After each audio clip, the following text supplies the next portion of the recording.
বড় বড় সব নেতারা আছে, আপনারা একটা করেন না হুমায়ুনের মতো, হুমায়ুন কবির মতো একটা করেন না, করার ক্ষমতা নেই। চুম্বনে মাথা গুঁজে বসে আছে কেন? করো, দেখি না কি তার বেলায় নেই। হ্যাঁ, আজকে সে করবো বলেছে বলে তাকে দল থেকে বের করে ছেড়ে দিলে কি বাবা, এটা কিরকম কাজ হলো?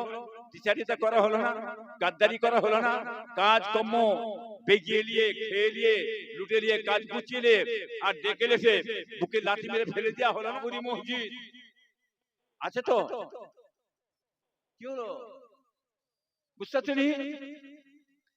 বাদশা বাবর করেছিল অযোধ্যায় মসজিদ, সে মসজিদটাকে নিয়ে নিল কি জোর করে বলুন দি। কিন্তু মসজিদে মন্দির যতই করো, সেটা মসজিদে আছে তো নাকি? মসজিদ ছাড়া মন্দির কেউ বলবে? বলবে কেউ? মুসলমান বলবে এটা আমাদের মসজিদ, এটা আমাদের মসজিদ, ঠিক তো নাকি? কি নিয়ে তর্ক তর্কি হলো? ব্যাপারটা বাবরের নাম নিয়ে না, জায়গাটা বলছে এই জমিতে, এই মাটিতে রাম জন্মগ্রহণ করেছিল, রামের জন্মভূমি। এই কথা ঠিক না বেঠিক গো? জমি নিয়ে চলছে কেস কাছারি, বাবরের নাম নিয়ে চলে না। নাম নিয়ে কেস হচ্ছে কি? এই মাথায় গেল, নাম নিয়ে নয়, বুঝলেন না? তাহলে মুসলমান যারা আমাদের, ব্যথা লেগেছে না লাগেনি? এই কষ্ট হয়েছে না হয় না? প্রত্যেকটা মুসলমান যে কষ্ট হয়েছে, কিন্তু কি করব? হ্যাঁ, করার কিছু নেই, চুপ, সব ওদেরই হাতে। দখল অধিকার বললে দখল অধিকার, তার দখল অধিকার বলে ছেড়ে দিলে, হ্যাঁ, এটাকে আইন ভারতে বিচারিত করা হলো না? বলুন। আজকে মুর্শিদাবাদের বেলডাঙ্গা কি বাবা একটা বাবরি মসজিদ হয়েছে তো, হুমায়ুন কবি করেছে তো, এর কথা বলছেন না কেন? করেছে তো, হ্যাঁ, সেখানে করে বললে কেস কাছারি করে সেটাকে আপনি আটকে দিলেন। কোথায় আটকাচ্ছ? ওই হুবে পড়ে অনেকে তো ভেবেছিল, অনেকে ভেবেছিল এত লাখ টাকা দেবো, চ্যালেঞ্জ করছি আমি, হ্যাঁ হ্যাঁ, বাবরি মসজিদ করতে পারে। হয়ে গেছে তো, দাও টাকাটা, দাও না, গ্যাস মরে যাবে। হ্যাঁ, গ্যাস মরে দাও। কে বড় বড় কথা শিখেছ? কোর্ট আটকাতে পেরেছে? কোনদিন পারবে না। ভাষটা জানেন, ভারতের সংবিধান আইন সম্পর্কে জ্ঞান না থাকলে উল্টো পাল্টা বললে হবে না। মসজিদ আপনি করতে পারেন, মন্দির করতে পারেন, কোনো অসুবিধা নাই। ওটা পার্সোনাল জায়গা, পার্সোনাল, ওটা অন্য কারো জায়গা নয়, আমার ব্যক্তিগত পার্সোনাল জায়গা। ওই জায়গার বিতর্কিত নয়। হ্যাঁ, ওই জায়গায় হুমায়ুন কবি নিজস্ব জায়গায় বাবরের নামে একটা মসজিদ করছে, এই মসজিদ করছে, সেটা আটকাতে পারেন। কিন্তু কোর্ট রায় দিয়ে দিল চলবে, বাবরের নামে চলবে, করা কোনো অসুবিধা নেই, রায় দিয়ে দিল। আজকে এই বাবরের নামে আজকে মসজিদ হুমায়ুন, হ্যাঁ, আজকে করেছে। কথা ঠিক না বেঠিক গো? আপনার খুশি না কষ্ট, দুঃখ বলুন? খুশি তো, কিন্তু হোক দিনের জন্য, ইসলামের জন্য। আল্লাহর ঘর হচ্ছে, প্রত্যেকটা মানুষ একটা আবেগে সমস্ত পড়ে গেছে। মানুষের একটা আবেগ ছিল, কষ্ট ছিল, আজকে সেইটা আল্লাহ করিয়ে দিয়েছে।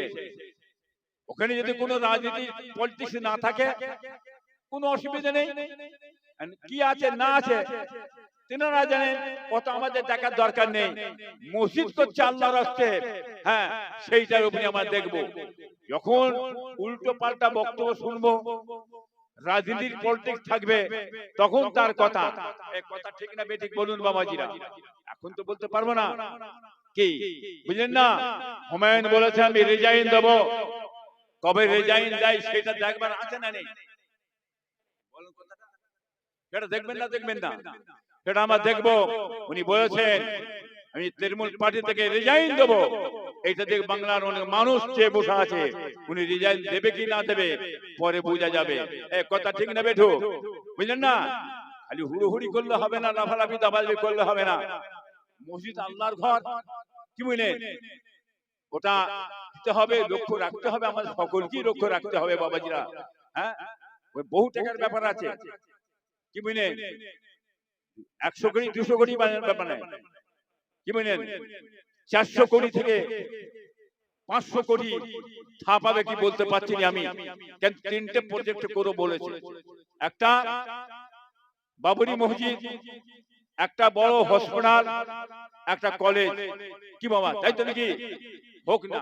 আর সব বড় বড় নেতারা আছেন, তো বড় বড় সব নেতারা আছে, আপনারা একটা করেন না হুমায়ুনের মতন, হুমায়ুন কবির একটা করেন না, করার ক্ষমতা নেই, চুম্বনে মাথা গুঁজে বসে আছে, কেন করো দেখি না, কি তার বেলায় নেই। হ্যাঁ, আজকে সে করবো বলেছে বলে তাকে দল থেকে বের করে ছেড়ে দিলে, কি বাবা এটা কিরকম কাজ হলো? বিচারিতা করা হলো না, গাদ্দারি করা হলো না, কাজ কর্ম বেগিয়ে নিয়ে খেয়ে নিয়ে লুটে নিয়ে কাজ গুছিয়ে নিয়ে আর ডেকে এসে বুকে লাঠি মেরে ফেলে দেওয়া হলো না? এই কথা ঠিক না বেটি গো? হ্যাঁ, চায়ের কাপ, চা খেয়ে নাও, ও চাটা খুব ভালো, দিয়ে ডাস্টবিনে ফেলে দাও, খুব ভালো পলিসি শিখে রেখেছেন। এখন যদি মুসলমান আমরা যদি চিন্তা ভাবনা করি, এখন যদি আমাদের মাথায় না আসে, তাহলে আমার বলার কিছু নেই। বুঝে শুয়ে চলার দরকার আছে। আমাদেরকে সারা জীবন ভোর এই করে চলেছে, মুসলমানের অধিকার নেই। মুসলমানদের খালি ভোট, খালি ভোটটা নিয়ে নেবে, ভোট দিয়ে দাও, ভোট হয়ে গেছে চলে যাও, কেস কাছারি দিকে জড়িয়ে দিয়ে, হ্যাঁ বলে কৌশল বেড়ে, হ্যাঁ মাল ভিক্ষা দিবার দিয়ে ছেড়ে দাও। মুসলমানদের অধিকার কি? আমাদের অধিকার আছে, আমাদের যেটা পাওনা দিতে হবে, কি বাবা ঠিক তো নাকি? আমাদের যেটা পাওনা সেটা দেবেন না কেন?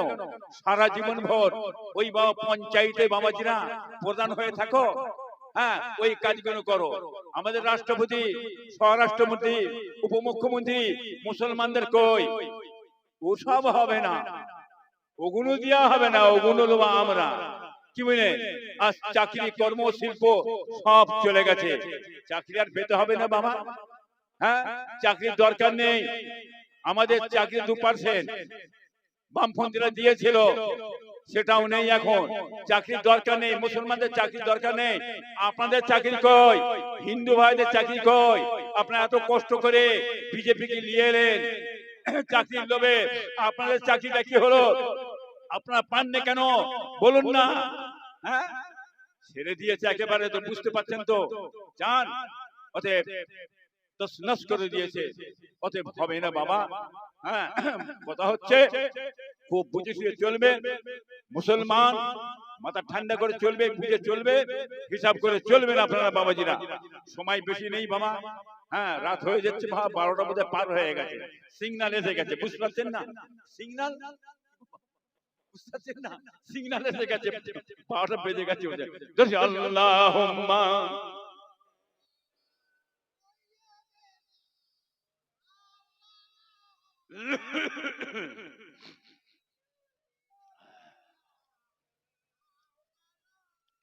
इश्क का क्या मजा है, किसी आशिक से पूछना चाहिए, इसके महबूबे खुदा दिल जिसे हासिल नहीं, लाखों मोमिन हो मगर ईमान में कामिल नहीं। अल्लाहुम्मा सल्ली अला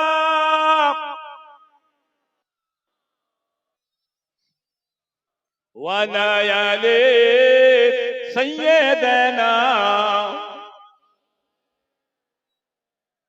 মাশাআল্লাহ, আল্লাহ নেক করেন, আল্লাহ বেঁচে রাখেন, আল্লাহ হায়াত দারাজ করেন।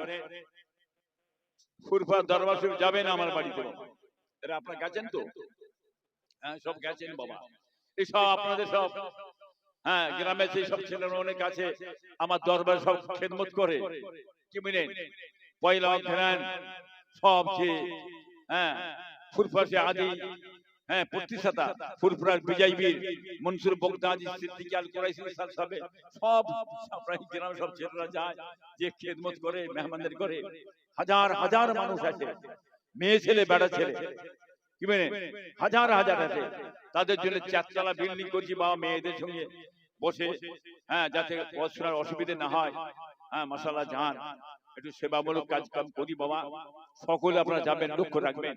মাশাআল্লাহ ফুরফুরা প্রতিষ্ঠাতা আদি বিজয়বীর মনসুর বগদাদি সিদ্দিকী আল কুরাইশি 696 হিজরি আলাউদ্দিন খিলজির আমলে কি মানে ফুরফুরা ফতেহ করেছিলেন।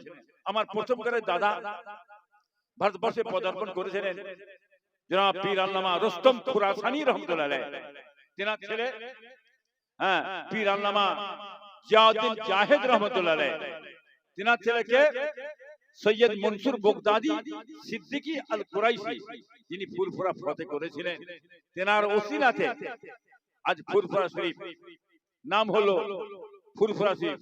নাম ছিল বালিয়া বাসন্তী, বালিয়া বাসন্তে ফাররে ফারা শরীফ, ফাররে ফারা থেকে ফুরফুরা শরীফ, ফুরফুরা শরীফ, যার ওসিলাতে দাদা হুজুর পাঁচ হুজুর আমাদের বংশধরদের আপনারা সকলে ফেলেন। মাশাআল্লাহ আপনারা যাবেন, দাদা হুজুর মতদর্শের বাড়ি যাবেন না, সকলে আমার বাড়ি যাবেন। আর অনেক মা বোনেদের বিয়ে শাদী হয়েছে, বাচ্চা কাচ্চা হয় না, আব্বাজান ছোট হুজুর পীর রহমাতুল্লাহ একটা শেকড় গাছ, একটা ওষুধ গাছ দিতেন, কি মানে তদবির করতেন, আল্লাহ বাচ্চা কাচ্চা দিতেন। আমার পীরের হুকুমে ইজাজতে ওই শেকড় গাছ এবং ওই তদবির আমি করি, আল্লাহ বাচ্চা কাচ্চা দেনেওয়ালা তিনি। যাবেন ফুরফুরা দরবার শরীফে যাবেন, গেলে সেখানে আমি করে দেবো। আল্লাহর রহমত হলে, আল্লাহর দয়া হলে হবে বাবা। মাশাআল্লাহ আল্লাহ সব নেক করেন, আল্লাহ বেঁচে রাখেন, আল্লাহ হায়াত দারাজ করেন। ভাই ভাই সব মিলে জুলে চলবে, কি বুঝলেন? মনোমানের থেকে নিজেরা মিল করে নেবেন, হক্কুন নাসের গুনাহ করবেন না। আবার বলে গেলাম হক্কুন নাসের গুনাহ করা যাবে, এই হক্কুন নাসের গুনাহ করা যাবে। হক্কুন নাসটা বোঝো তো, এই বোঝো না বুঝিনি না ভেঙে বলবো? হ্যাঁ পরে ছেড়ে দিয়া বুঝো, পরে হ্যাঁ ছেড়ে লিয়া মেরে লিয়া কসব করা, অত্যাচার করা, জুলুম করা, গালে চড় মারা, কি বুঝলেন? মেরে লিয়েছো তার দিনা শোধ করছো না, এটার নাম হক্কুন নাস। এই গুনাহটা মাফ হবে তো? এই গুনাহ মাফ হবে? দেখ না বড় বড় মুফতি সাহেব পয়দা হয়েছে, কি অনেক সব মুফতি পয়দা হয়েছে না, চলে যান। ইব্রাহিম পীর সাহেব বলেছে হক্কুন নাসের গুনাহ কিয়ামত পর্যন্ত মাফ হবে না, আল্লাহ মাফ করবে না। বলবি আল্লাহ মাফ করবে না বলে দিয়ে ইব্রাহিম পীর সাহেব চলে যাও। কেমন মাওলানা মুফতি হয়েছে দেখি একবার এই বয়সে। হ্যাঁ হক্কুন নাসের গুনাহকে আল্লাহ আমার মাফ করবে না। হক্কুল্লাহ খোদার কাছে গুনাহ করেছো, আল্লাহর কাছে গুনাহ করেছো, খোদা আমি তোমার বান্দা, ভুল করেছি খোদা, কিছু করতে পারিনি, নামাজ রোজা সব কিছু করতে, আল্লাহ তুমি মাফ করো, আল্লাহ দয়া করে মাফ করবে। আবার জেলমার খেতে খেটু আমার আল্লাহ জান্নাত দিতে পারে। কিন্তু হক্কুন নাস যা ঝেড়ে নিয়েছো, মেরে নিয়েছো, গোসল করেছো, অত্যাচার করেছো, চিটিংবাজি করেছো, কি এই যে হক্কুন নাসের গুনাহ কিয়ামত পর্যন্ত মাফ হবে না। দয়া করে জোড়হাত করে বলছি আপনাদের ঘরে হক্কুন নাসের গুনাহ করবেন না। যদি করে থাকেন সময় এখনো আছে, এখনো সময় আছে। ওই বান্দার কাছে যে মাপ চেয়ে ভাই ভুল হয়েছে, আমি অন্যায় করি, তোমার সঙ্গে তুমি আমাকে ক্ষমা করে দাও।